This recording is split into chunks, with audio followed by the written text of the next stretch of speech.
Today we deal with the first lesson, The Summer of the Beautiful White Horse, from our reader textbook, Snapshots. About the author. William Saroyan was an Armenian-American novelist, playwright, and short story writer. He was awarded the Pulitzer Prize for Drama in 1940 and in 1943 won the Academy Award for Best Story for the film adaptation of his novel The Human Comedy. He was an Armenian-American novelist, playwright, and a short story writer.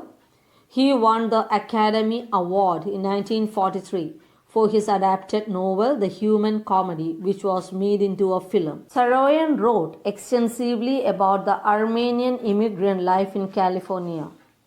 He wrote mainly on Armenian immigrants in America. This is a beautiful story of an Armenian extended family. This family was very poor but had their own morals. They never took advantage of others and were always honest. They were known for their honesty as well as their poverty.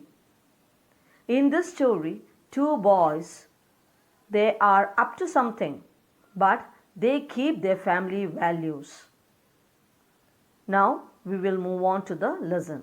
Armenia is located in southwestern Asia. One day back there, in the good old days, when I was 9 and the world was full of every imaginable kind of magnificence and life was still a delightful and mysterious dream, my cousin Mourad, who was considered crazy by everybody who knew him except me, came to my house at 4 in the morning and woke me up tapping on the window of my room.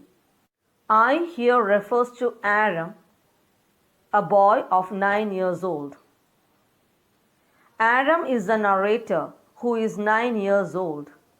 When he was 9 years old, everything around him was delightful and mysterious. His cousin was Mourad, who was considered to be crazy by everyone except Aram. One day morning at 4 o'clock, Mourad came to his house and woke Aram up by tapping on the window of his room. Aram, he called. Mourad called him by his name. I jumped out of bed and looked out of the window. Aram jumped out of his bed and looked out of the window. I couldn't believe what I saw. Aram couldn't believe what he saw outside. It wasn't morning yet, but it was summer, and with daybreak, not many minutes around the corner of the world, it was light enough for me to know I wasn't dreaming. It wasn't morning, but as it was summer, there was enough light, and it was enough for Aram to know that he wasn't dreaming. What he saw was real. My cousin Mourad was sitting on a beautiful white horse. What was that unbelievable sight that he saw? He saw his cousin Mourad was sitting on a beautiful white horse. And it was unbelievable for him because they were poor to buy a horse. I stuck my head out of the window and rubbed my eyes. He put his head out of the window and rubbed his eyes to see whether it was real or not. Yes, he said in Armenian. Armenian is an Indo-European language. It's a horse. You are not dreaming. Make it quick if you want to ride. Mourad told Aram that it was a horse and he was not dreaming. Mourad asked Aram to come fast if he needs a ride. I knew my cousin Mourad enjoyed being alive more than anybody else who had ever fallen into the world by mistake. But this was more than even I could believe. Mourad always enjoyed being alive than anybody else. Aram couldn't believe that his cousin has come with a horse. In the first place, my earliest memories had been memories of horses, and my first longings had been longings of ride. In the earlier days, Aram liked horses, and one of his first wishes was to ride a horse. This was the wonderful part. Aram thinks that his wish and longings have come true. In the second place, we were poor. The second thing is that they were poor. Being poor, he couldn't believe what he saw.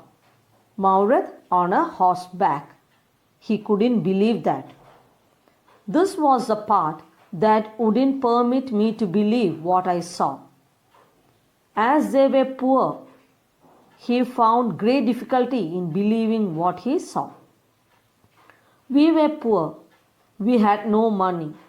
Our whole tribe was poverty-stricken. Every branch of the Garolanian family was living in the most amazing and comical poverty in the world. Garolanian family means an Armenian tribe. Nobody could understand where we ever got money enough to keep us with food in our bellies, not even the old men of the family.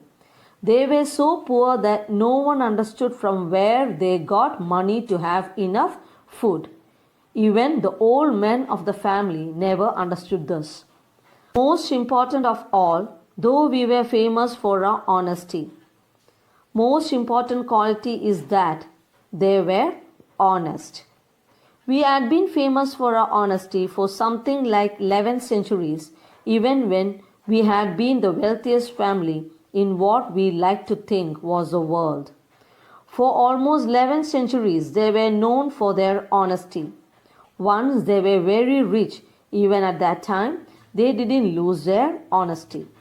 We were proud first, honest next, and after that we believed in right and wrong. Armenian tribe was always proud first, honest next, and they knew what is right and wrong. None of us would take advantage of anybody in the world, let alone steal. None of them cheated anyone or never stole from anyone. Aram wonders, without doing any of these, how Maureth got that white horse.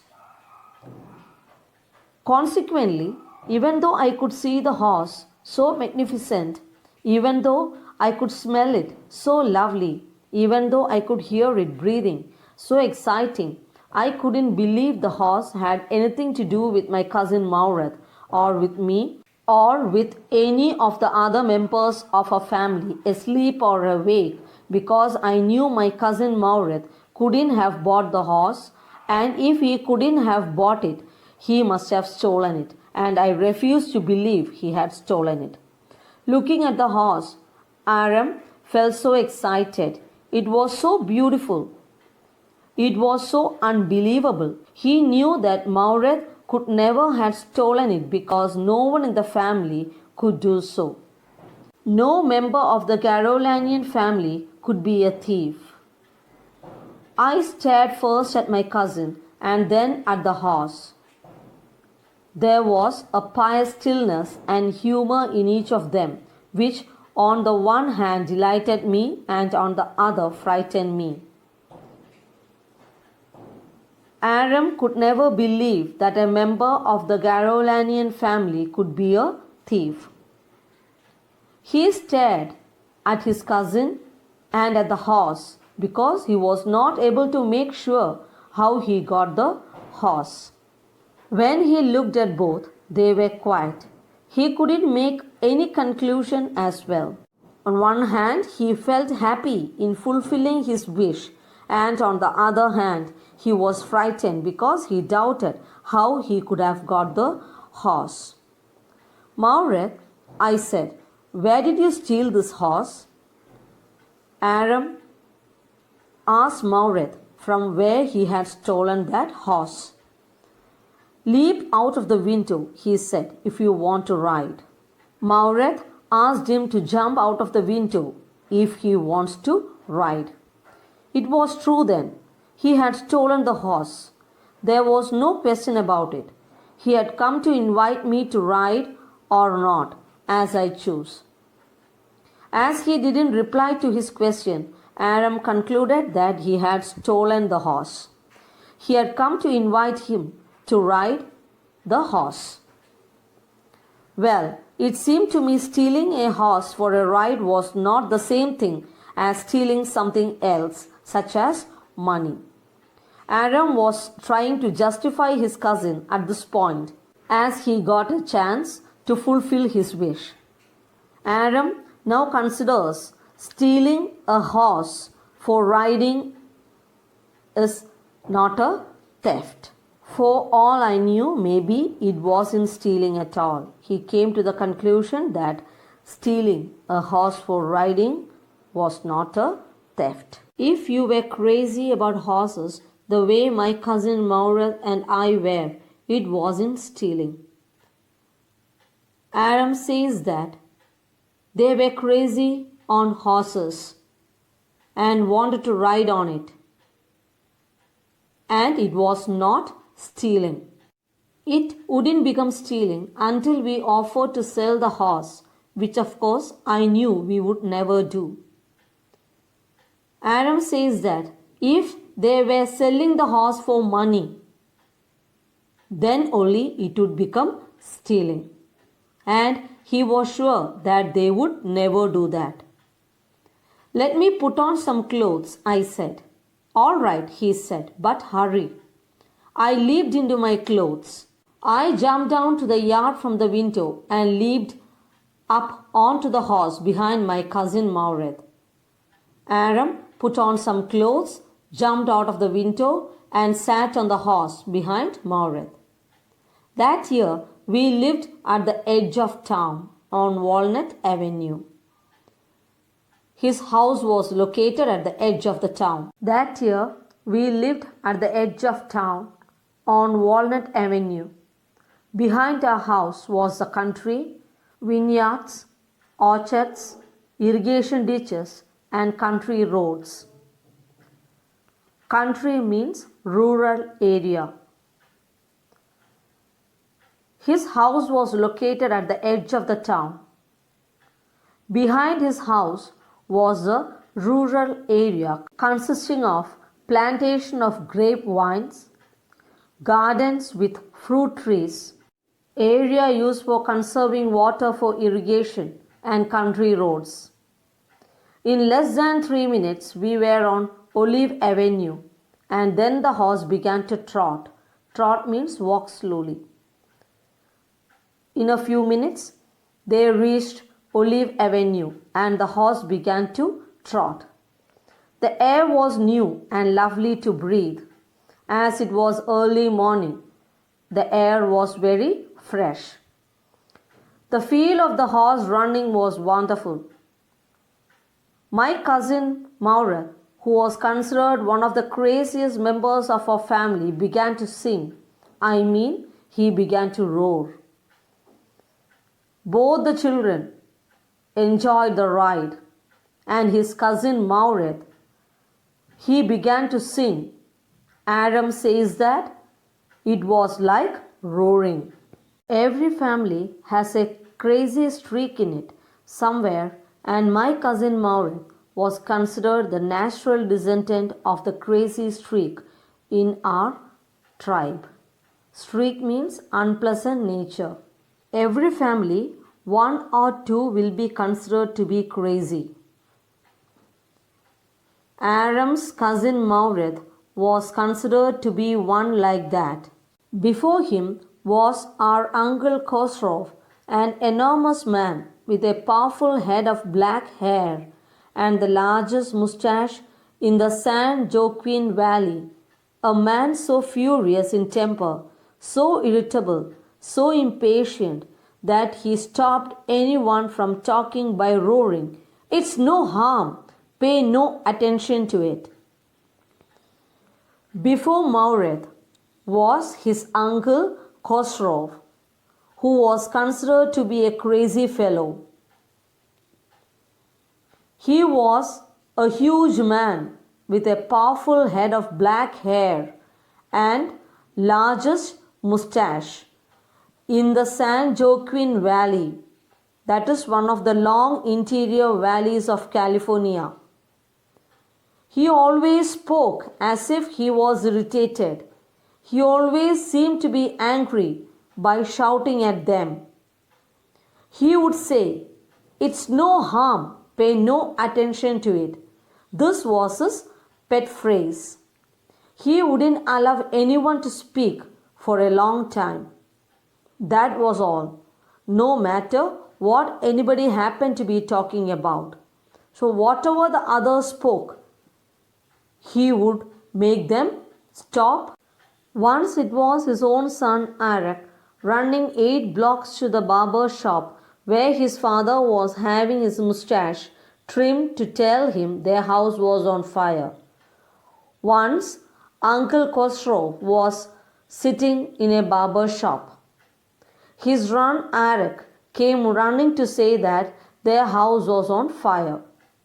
This man Khosrow sat up in the chair and roared, "It is no harm, pay no attention to it." Khosrow was always irritated and furious. This time also, he sat up in the chair and roared, "It is no harm, pay no attention to it." The barber said, "But the boy says your house is on fire." The barber tried to make him understand that his house was on fire. So Khosrow roared, "Enough, it is no harm, I say." Again, Khosrow shouted at the barber and told him to stop, and he knew what to do.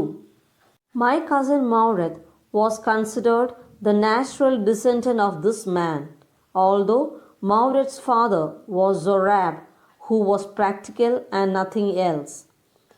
Everyone considered that this streak of craziness has been inherited by Mauret from Uncle Khosrow.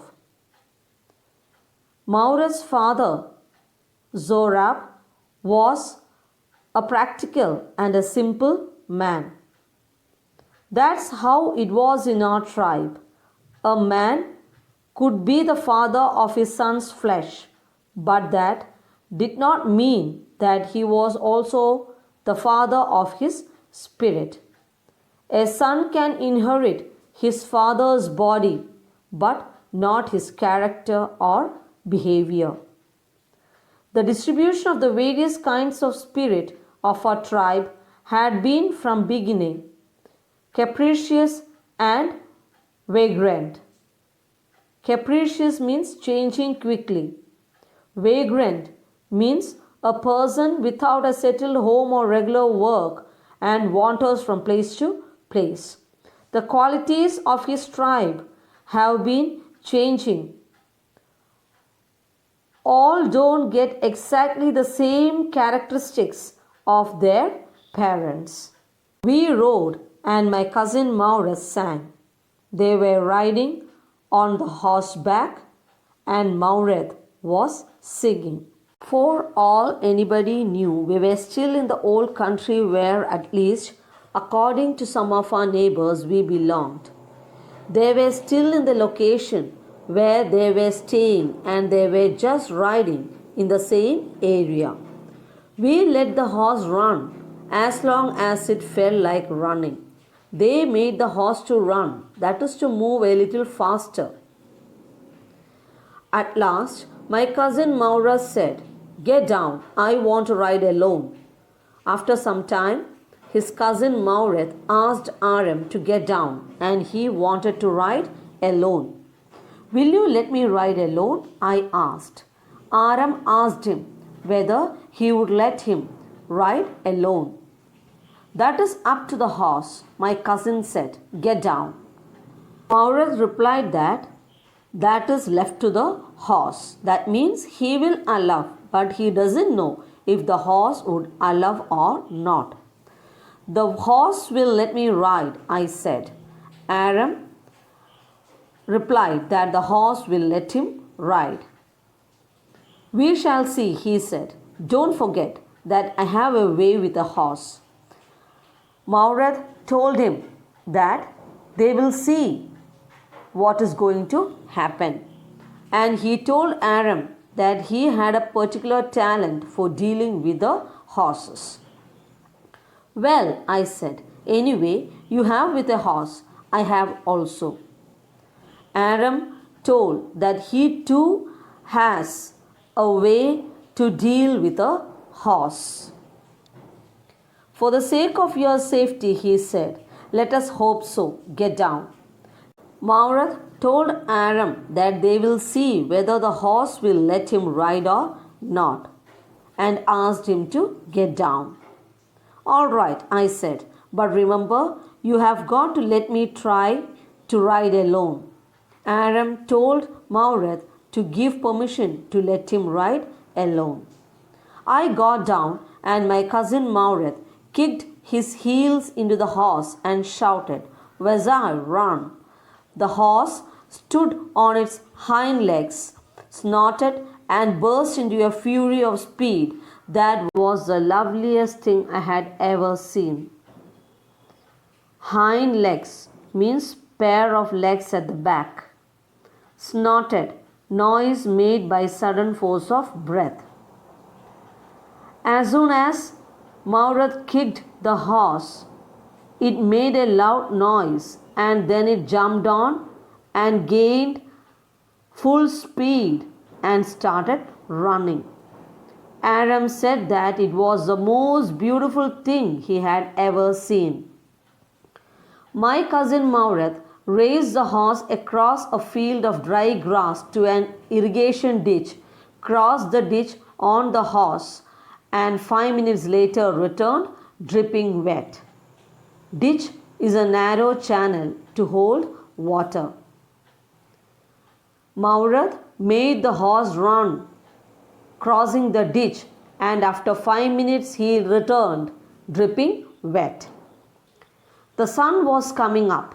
Now it's my turn to ride, I said.